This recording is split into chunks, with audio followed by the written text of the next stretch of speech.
Good morning, good afternoon, good evening, everybody, and welcome to this presentation about the new CIV template, which is made available for the CENELEC technical body secretaries when launching a vote or a questionnaire by correspondence using the CIV and also using the collaboration platform. In CENELEC, the CENELEC technical board agreed on the new CIV template for the use made by the secretaries, and which hopefully can create a better link between the collaboration platform and the CIV tool in order for those who are going to vote on a specific item to have more transparent and intelligible information.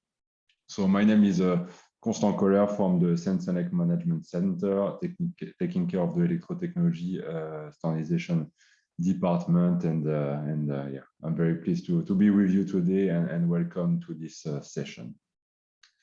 So before entering into the details of the template and how you can use it, just a recap on what is the CIV. So this is the CENELEC Committee Internal Voting. It is similar to the CIB in CEN, and this is something which can be accessible via the expert management system. So you may have a look to the CENELEC BOSS, where you have some guidance available on how to use the CIV. And you can also find on the CENELEC website a 1010 webinar dedicated actually to the use of the CIV.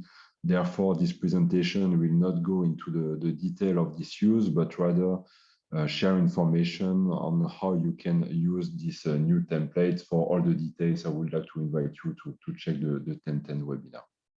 So as you know, when it comes to the CIV, there are different roles that are provided to different kind of users. The first one are the vote owners. So those are the technical body secretary and assistant secretary, which can make available a CIV vote by correspondence on specific items.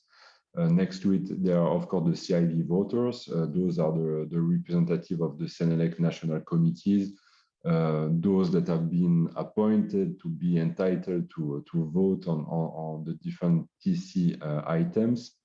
And this is something, an access that is given by the National Committee Administrator via the expert management system as well. And further to that, there are also the CIV commenters, which role is accessible for external liaison organization, but also for the CENELEC consultant, and for which the access is given by CCMC. So you can see that everybody involved in the CENELEC technical committee can have access to the CIV, either to put forward a question, a vote, a questionnaire, or to reply to this questionnaire or to this vote. Moving on, I would like to share with you some latest CENELEC BT decision about the CIV. So the first one relates to the fact that the CIV is mandatory, and for which CENELEC BT invite the technical body secretary to create and link any supporting document to a CIV. So you can see there's a close connection between the CIV, which is the tool for voting on one hand, and on the other hand, the collaboration platform, where you can upload all the necessary supporting documents. And this is also where you will be able to upload the new CIV template. And BT, very important, agreed that the minimum CIV duration must be 4 weeks. Then later on, about the most recent BT decision that was taken at the latest BT meeting, which takes place in February 2022, where BT approved the new CIV template and requested the technical body secretaries, when a CIV is created, to replicate the CIV questions on the template and upload it on the collaboration platform. And this template shall be used as a mandatory supporting document as from the 1st of March 2022, and that's why you are organizing this the webinar to share information to technical body secretaries on how to use and when to use this new CIV template, which, by the way, aims to align with the IEC practice, where there is also a specific template for asking questions. So looking at the access to the CIB, this is something that you can find through the CENELEC website. Then on top of the page, you will find My Expert area, and where you will have to click, and then you will have to click on electronic voting, and you will access the page that you can see on the screen on committee internal voting. And this is where, as technical body secretary, you will be able to introduce a questionnaire and a vote. And so the access is available through the national committees, as I mentioned, and the logging is the same if you are an IC member or CENELEC member. You are able to use the same logging details for having access to this tool.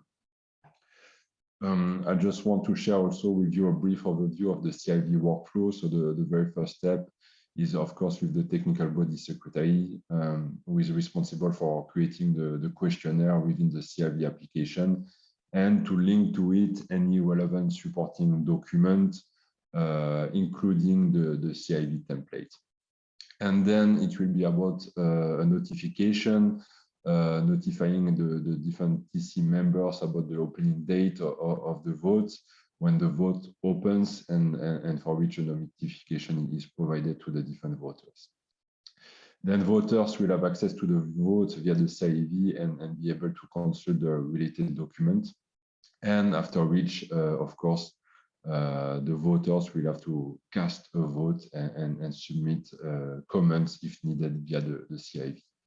There are also automatic reminders that are sent to the voters, and notably 1 week prior to the vote closures. And after which, of course, the technical body secretary will get the vote results and the comments that have been made available by those who are voting on the specific question. And the technical body secretary will have to process the different vote and comments accordingly, and then formalize the TC decision on this specific item. So indeed, this is already what I mentioned about the different persons that have a role. So it's very important to understand the split, because there are different people involved in this process with different access, different roles, and different obligation, I would say. But now, indeed, let's jump into the tool as such. So as a technical body secretary, you will have to enter the committee internal voting, the CIV tool as such. And there you will be able to click on add to add the item which is at stake, inviting the different technical committee members and national committees to vote on this specific item. After clicking on add, you will access this page where you will be able to fill in all the necessary information, starting, of course, with your technical body, the technical committee or subcommittee under which this vote needs to be organized. Also, a vote reference number. This is always very important. And as you know, as technical body secretary, that each and every technical body document needs to have a specific reference. So this is something that you are very used to, and for which there are no difference, no obligation. It's rather about having a clear reference, so that everybody in the technical committee or the technical body can have a direct understanding of the document that is at stake. Of course, you will have to provide a title to this vote, to this document. For instance, it can be about approving a new work item proposal within the technical committee or the technical body, or also deciding about, for instance, the withdrawal of a standard, the confirmation of a standard, or also any other question that may require a decision by the technical committee by correspondence. And then you have the document hyperlink, and this is where it is necessary to ensure this connection between the CIV tool and the document that you will upload on the collaboration platform. Because, of course, for the technical body experts to be able to vote on a specific item, they need to be able to look at specific documents. For instance, a new work item request look at the different details in order to be able to form a national position and to vote accordingly. And then as a technical body secretary, you can decide on the opening and closing date. So according to this tool, for instance, you can be able to decide on a 1 week vote, but as I mentioned a few minutes ago, according to the BT decision, the minimum duration shall be 4 weeks. And then once you have completed those different information, you will click on save, and then you will see a new button appearing, which is about the configuration of the questionnaire as such. And then you will access this page. And this is where you will be able to provide the question or different kind of question, and also to select what can be the kind of answers that can be provided related to a specific question. So of course it can be yes or no, but it can also be a free response if the technical body wish to basically get a comment, further input on the specific question. And this is where you will have to be precise on the question that you are asking, and put them in this box and replicate those questions in the CIV template that I will show you on the next slide. And once you have filled this template, you will have to upload it on the collaboration platform and link it to the CIV using the hyperlink that you will introduce in the CIV as such, so that people, when having the responsibility to cast a vote, they will have access to the complete set of documents and information that is needed in order to vote accordingly. And so basically here you can see the CIV template, and which is already available on the CENELEC BOSS. So as I mentioned, you first start with the CIV application, you put the question over there, but then the request from CENELEC BT is that you list also the question within this specific template that then you will upload on the collaboration platform, and then submit, transfer to the CIV tool via the hyperlink. And so why are we requesting the CENELEC technical body secretary to use this template that will be uploaded on the collaboration platform? It is actually to make sure that all those people involved in the process that have different roles can have access to the same level of information. Because I mentioned when formally voting on a specific item through the CIV template, it's only one specific person that has been appointed by the national committee that can do that. And based on the feedback received from the national stakeholders. And of course, the national stakeholders, they have access to the collaboration platform with the different documents, which means that if we provide the question only through the CIV, and if they do not appear on the collaboration platform, it's possible that the expert cannot access and cannot have a look directly to the question. So it's very important that those questions are replicated in the CIV, but also on the collaboration platform, and that the link between the two is made through an hyperlink that is uploaded on the CIV. And so this is exactly what I mentioned. Under document hyperlink, you will be able to paste the link from the collaboration platform so that everybody can have a clear overview and access to the question.